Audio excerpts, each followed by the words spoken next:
Neha Jalali ma'am, over to you.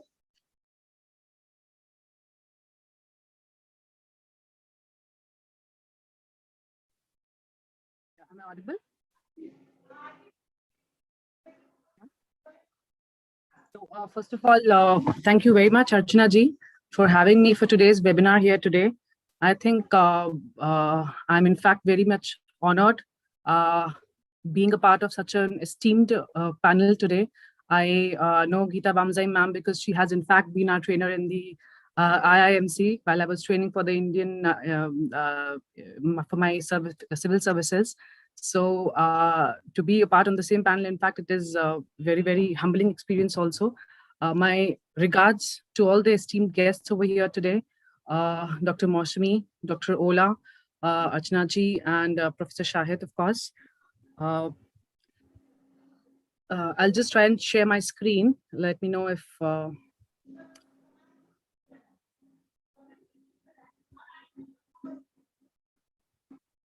It is visible, ma'am.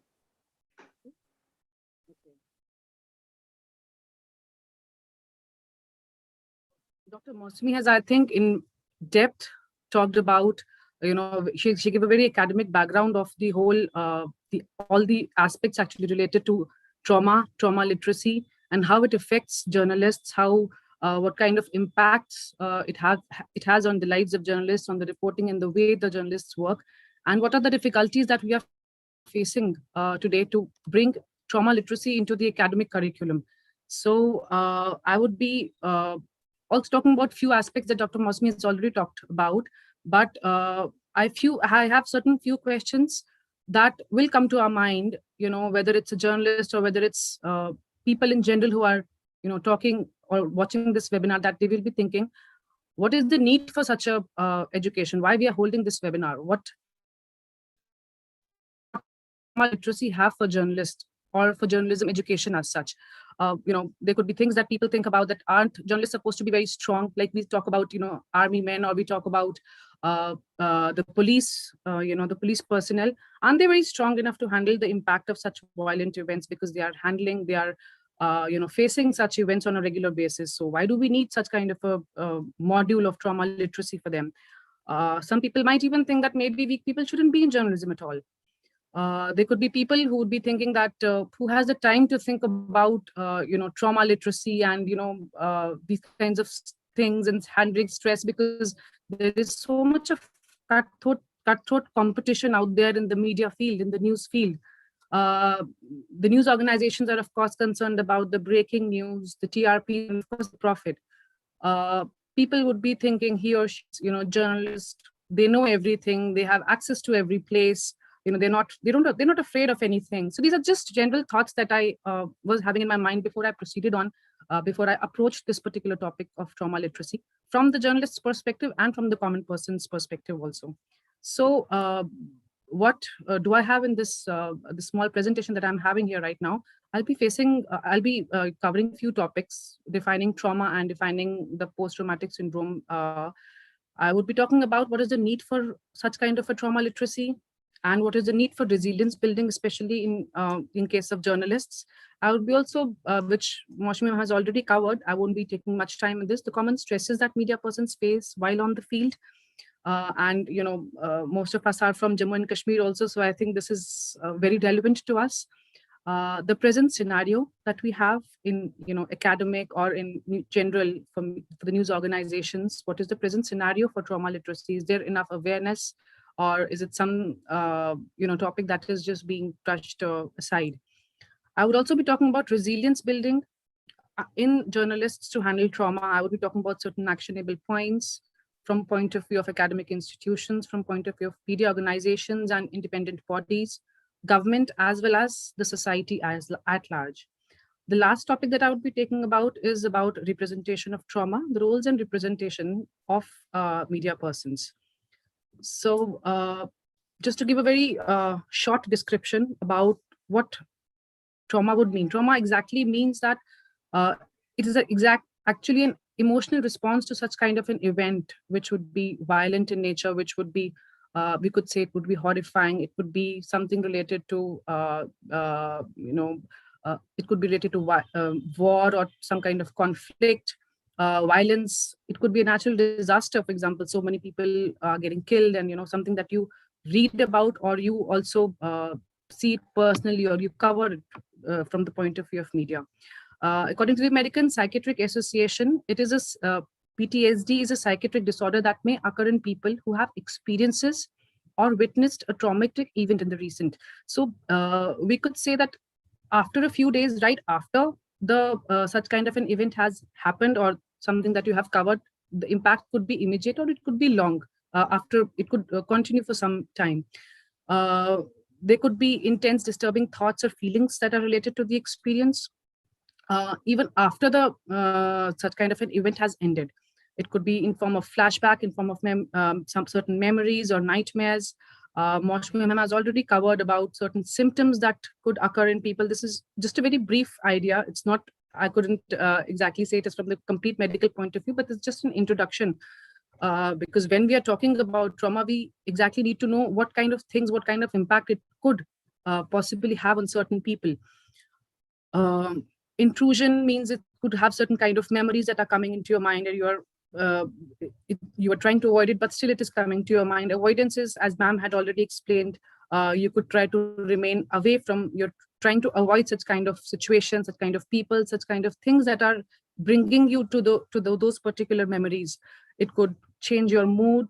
It could impact the pattern in which your memory is behaving. And of course, certain kind of reactivity, like it could have irritation, sleeplessness, anger, and it could definitely have an impact on the way you're working.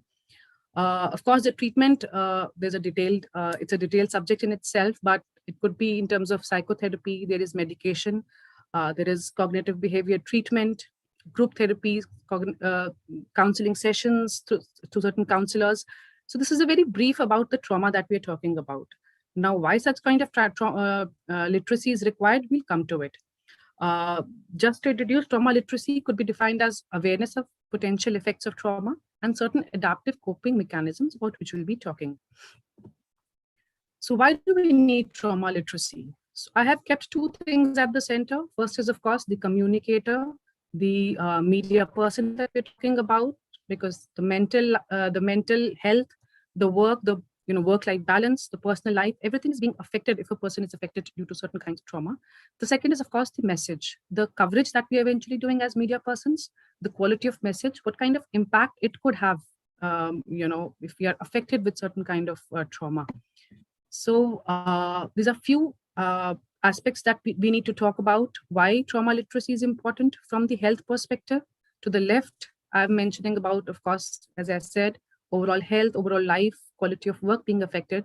It affects the eventual crisis communication, because we all know that journalists are they form a very, very important link as far as the government response to any kind of crisis is concerned. So if that particular link is not resilient enough, it will definitely have an impact on the crisis communication. There could be economic costs and overall outcomes that the media organization and the overall economy could be facing. When journalists go out in the field, reading about a lot of research while in the course of preparation for this webinar, and as also Dr. Maushmi has also mentioned, that journalists, and especially in today's digital world, when we know there are so many mushrooming of so many portals, news portals out there, we know that people are young journalists are going out in their field, covering such kind of, violent acts, crimes, conflict reporting with very less preparation. The safety of journalists, of course, it is a goal. And when we're talking about trauma, it's not just a mental health also. It is a mental health is a part of the overall health and overall safety of the journalist, which is, of course, an important goal of the UNESCO. It relates to Article 21, the right to life and the right to dignity, the right to health, that are all covered, in fact, under the Article 21 of the Indian Constitution. So it's, of course, an issue of the rights of the media persons. Coming to the right side of my presentation, the literacy regarding trauma is very important, because it is something which is subjective. It is very difficult to diagnose. The trauma can have some kind of impact on me. The same incident could have a totally different impact on someone else, even if we could be from the same ethnic, social, cultural, educational background. So it could have a very, very different impact. Of course, there is a lot of stigma that is related, not just to trauma, but anything that is related to mental health. There's a lot of stigma, and I think this is, if please correct me if I'm wrong, it is across countries, across cultures that we have this particular thing. So not giving importance to the seemingly more, not giving importance to the trauma literacy or to the trauma or towards whatever mental, impacts that we may be having after experiencing such kind of violent events, because we would be having more important issues. There's a story to file, there's a family that we have to take care of. I have to go back home, take care of my children.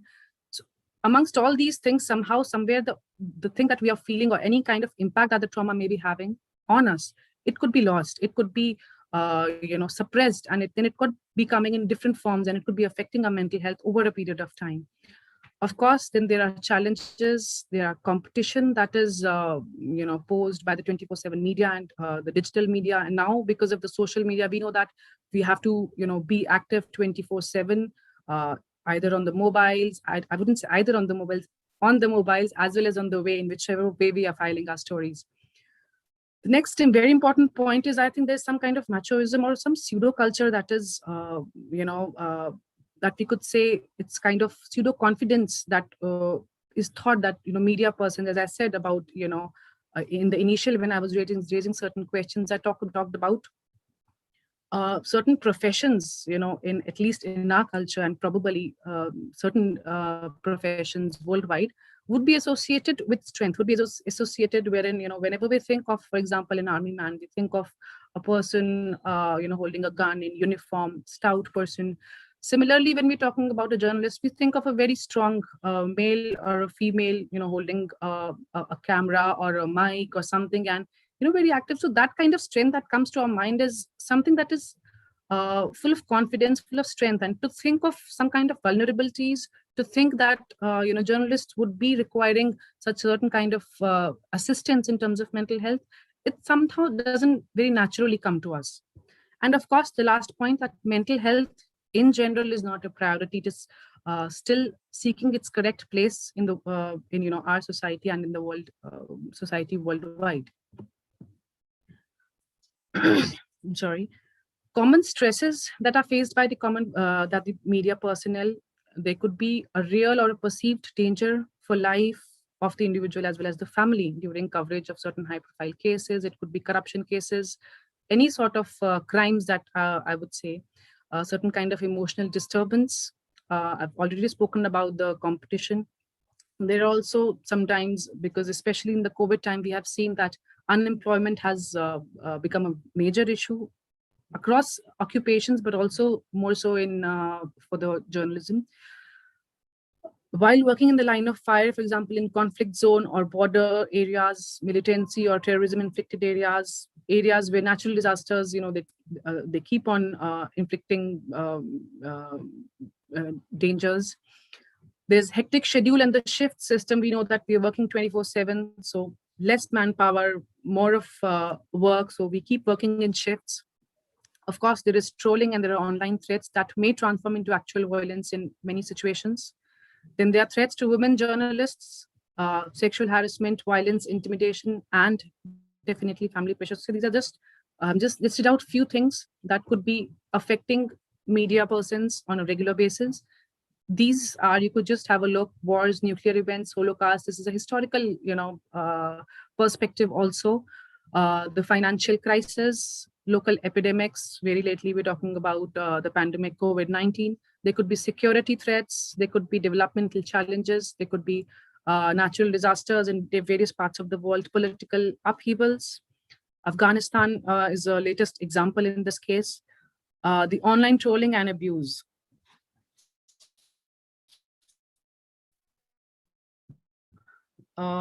In fact, played a very negative part. We all know that world over. And because we are also talking about online abuse, I have some facts with me. According to international media workers, nearly 73% of the female respondents to a survey, they have experienced some kind of online abuse, harassment, threats, or attacks.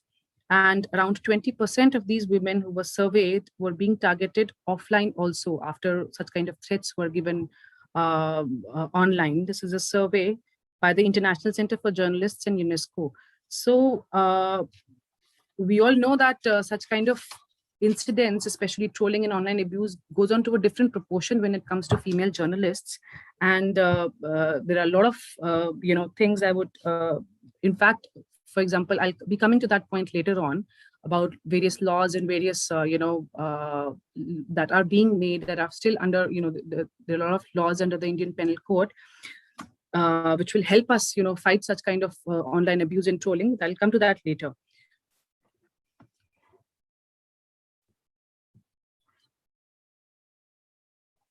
As far as the present scenario for the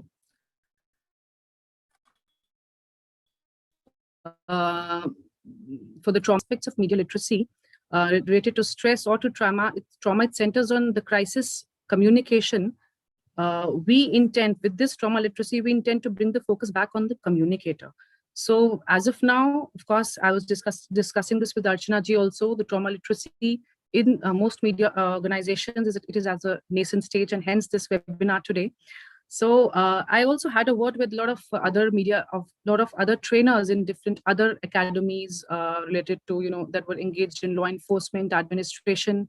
I was talking to, senior trainers and IPS officers in the police academy from Hyderabad, in Missouri, as well as I also spoke to some people in the Indian Army regarding various modules that are there for the stress management, or if at all they have a module for trauma literacy. So my estimation is that most of these institutes, especially for law and order and administration, they have certain modules that are related to stress management. Of course, crisis communication is a part, but it no way deals with the psychological aspects that we're talking about. However, Indian Army does have a psychological aspect related to, how to the stresses, the psychological impacts that the soldiers may face while on training in while on duty in certain areas. But this kind of thing, this kind of a module is definitely missing in most academies, I would say. So what we're looking at is a detailed curriculum dealing with the theoretical, the practical aspects of the trauma and its impact that the media persons, that it may be having on the media persons, and some sort of a resilience training, preparedness, mitigation, response counseling, and other aspects. However, although Maushmi ma'am has already spoken that there are difficulties, I would like to discuss with her probably after the webinar sometime. But to my understanding, I have tried to outline certain, I couldn't exactly say a sort of curriculum, but just some sort of guidelines that could help eventually in building such kind of a curriculum for trauma literacy whenever it is done. So in my understanding, these are the 5 entities: academic institutions, media organizations, government, the journalists themselves, as well as the society. These are 5 entities on which any kind of resilience building or preparedness for fighting trauma would be based. I would definitely start from the academic institutions. In my opinion, at least a week-long session of a trauma literacy, these are basically actionable points, Archana ji. So what I think is a week-long session, at least on trauma literacy, that would be focusing completely on such kinds of, on resilience building as well as trauma literacy for the journalists, as a part of the initial training given to the budding journalists would be good. The curriculum should be introducing the journalist to major traumatic events of the past and the studies that are related to its impacts on the health of the journalist. So definitely a lot of surveys would be required for this, as we were also discussing. Exposing media students to print, to audiovisual content, to movies as well as digital content related to such events, that could be talked about over a period of time, followed by experience sharing sessions in a peer group. We could have, for example, if a class of 40 young journalists is there, so they could have groups where they could be sharing their experiences, how they've been covering, what they felt filing certain stories, or using basically this content as a secondary source. And this could be done over a period of 4 to 5 days. Each institution or a group of institutions could engage counselors Peer group sessions, family sessions, counselor sessions could be conducted after continued exposure to such journalistic literature over a period of time, because I'm taking at least 1 week would be because in one session or 1 day or 2 days, probably we couldn't be, seeing the impact, because the journalist has to cover such kind of events on a regular basis. So, discussing it amongst friends, discussing it as a part of your family members, if the counselors could be engaged, discussing such things, what kind of an impact of such kind of a, regular coverage of or reading about such event is, having. Because I was reading somewhere that even the impact of reading statistics of certain violent and traumatic events does have a negative impact on people or journalists as such also. And then the next part could be about helping students devise their own methodology for fighting stress. I've also talked about certain collective activities as a part of the journalistic course would be like yoga, meditation at the end of the week,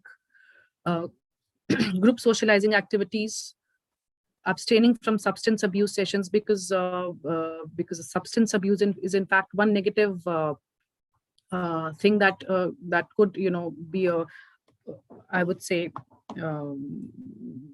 due to a lot of stress that the journalists face during their course of duties, fall for this.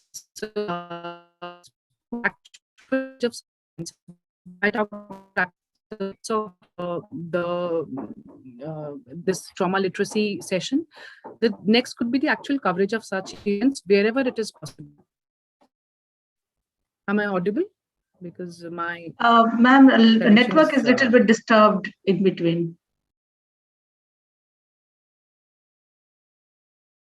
Should I continue? But am I audible? Yeah, you are audible now. So wherever it is possible, for example, in border areas, in certain protests, crime reporting, this could also be a part of training. The next would be continuity of sessions in the Media Academy, at least in the first 5 years. For example, if there's a counselor that is being engaged by a group of institutions or an institution, so there could be some kind of an, coming back to that counselor or to the peer group that were there in the academy for the first 5 years at least, online or otherwise. And of course, some sort of a module on introduction to mental health would also be good. A mid-career training for journalists for trauma and literacy and resilience building. What I suggest is also tie-ups of the media institutions through the center and the state media departments, the Press Information Bureau, for example, I'm a part of that, the DIPR of states. There could be tie-ups of various media institutes with such departments for certain kind of training sessions and counseling sessions. Special attention should definitely be given to conflict zones, border areas, and regions that have high crime rates. Resilience building could be integrated, because the earlier speaker was also speaking about, people not being very responsive when it comes to resilience building or courses like these. So resilience building could be actually integrated into other modules, like defense correspondence course that we have here in India, like the crime reporting, conflict reporting, that must be part of most of the media institutions. And of course, sessions for news and media managers, as well as government officials, for improving awareness about trauma literacy, because eventually these will be the people who will be, making policies for better awareness about trauma literacy. Then, of course, the role of media organization and independent bodies. What I suggest is independent media bodies and associations could collaborate with media institutions and with the big media houses for educating media managers about the ill effect of the media persons. What are the outcomes in terms of performance drop, in terms of economic value, iteration rate, especially among the female journalists after they are facing some kind of negative violence or something. Helplines and online counseling. We all know, for example, for cyber crime, we have helplines and stuff like that. So this could also be, this initiative, in fact, could be taken by the media organizations or definitely by the independent bodies, press clubs. So assessing impact of wellness measures taken by the media organizations. Over time, surveys could be held for whatever wellness measures that are being taken by media organizations. And of course, changing the roles of journalists. So if journalists has been working on, say, crime beat or investigative journalism for a considerable period of time, media organizations could give some breathing space to journalists. Scientifically designing working shifts and allowing flexibility to the employees where possible. Use of technology and automation wherever possible. For example, we have certain technologies, we have tweet decks where, we can get alerts and keep sending tweets even while there's no manual intervention. So counselors could again be engaged. I'm focusing on counselors, but we know that counselor is not a one-stop solution for, PTSD, and it's not something that will solve all the problems, but this is also being taken as something better than nothing approach. So counselors could be taken as big media houses on part-time or full-time basis. Coming to the government support, as I said, out of the 5 pillars, the government support is, of course, very, very crucial. Regular flow of information during crisis or a natural disaster could definitely be it could definitely play a major role as far as the safety of the journalist is concerned. Government should take control first to check the spread of fake news. I could talk about, fact check units that we have, the digital ethics code that has been recently brought by the government. The laws for the online abuse and trolling. So there are a lot of laws, whether it's part of, I would like to just mention few sections. Section 66E of the IT Act, Section 292 of the IT Act, Section 37 of the IT Act. There are a lot of sections that are related to online stalking and various aspects basically that are related to online abuse. So educating the media persons about these so that they are aware, they are, they know what to do when such kind of things is happening. This should be done both by the this should be done both by the academic institution as well as whenever such kind of thing is required. Laws for the online abuse and trolling should be brought in. This is, of course, we have here in government of, in India, we do have, but this is general aspect that I'm giving. Then facilitation, support and safety of journalists while covering certain natural disasters and violent events. Laws for mental health and steps for spreading of awareness about the same. Ayush is a department here in India. So it basically deals with, yoga, Unani, it's a traditional medicine. So using the Department of Ayush and its the capacities, workshops and camps could be organized with government departments, media organization and media bodies, and basically recognition of talent in terms of awards or, good coverages by the media personnel. This is a very, very generic thing that I'm going to talk about now, self and the society. Archana ji, do let me know when my time is up because I'm almost towards the end. So because they say charity begins at home. So what the journalists can do for themselves and their families, I think that is no one else can do. So the health first approach, whether it's yoga, it's meditation, it's exercise, whatever kind of wellness routine that you follow, that has to be a part of it, because we have this habit of relegating health to the last and keeping all the other things to the priority, especially our work. So talking, because either it's creativity or it's talking to your own family or friends, not falling for negative and bad habits. It's I think that would be very, very crucial. As a society, we definitely need to be more open. We definitely need to be more accepting to the vulnerabilities, evil of so-called very, very strong people that are there in certain perceived strong professions, I would say. And glamorization of certain professions. For example, we know initially it was like about the police or the armed forces, and now even media persons, there's a lot of glamorization that is now being attached to the media persons or as such. I think what is important is the recognition of the actual talent instead of the glamorization. Overrated confidence, as I've already talked about, because the media persons would themselves feel, that this thing cannot happen to me. For example, I cannot be moved by something, some sort of a negative event because I'm very strong. So that kind of an overrated confidence, we have to come out of that pseudo mindset. Then, of course, the last point is about the restraint on social media. As a society, it is very, very important that we share responsibly whatever kind of news, because whatever thing that we are sharing, it has a dimension. It could lead to a dimension that could definitely be causing problems at a very big scale. So, Neha ma'am, thank you very much. I think that's a very interesting action plan you are discussing with us. I don't want to stop you in between, but our distinguished guest, keynote speaker Ola, is waiting, and one of the colleague also and senior academician Lada Price has also joined, and I'm so happy that she has also joined. I could see her in the list of the attendees. So, can we just wrap it up in 1 minute, ma'am, please? Yes, just one last thing. Yeah. Uh, although I've mentioned most of the things that I had to regarding trauma literacy and the actionable plan that is about how to bring in the trauma literacy, I think the last point that I mentioned, because message is another important point as far as mental health of the journalist, of course, and the message eventually whatever goes in the media, whatever goes to the public is also very, very important aspect of trauma. So representation of trauma, so there are a lot of guidelines, whether it's the broadcasting code or the NPA guidelines for the crisis and conflict, with respect to neutrality, with respect to objectivity and impartiality, of not glorifying violence. So these are aspects that the journalist definitely has to take care. And one last thing about, because we say that journalism is the first draft of history. So I think a very comprehensive to be by the media person that takes into account the historical aspects, the social and the economic aspects, and not just a list of the testimonies of the people or the numbers. So that is, I think, very, very, very important, and it should definitely be focusing on the marginalized sections of society also.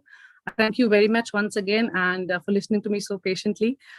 Because I'm a bureaucrat, so I had to give up action plan. I'm not an academician, so that's what I've done. Thank you very much, Archana ji, and to all my colleagues. Again, humbled and honored to be a part of the esteemed panel. Thank you.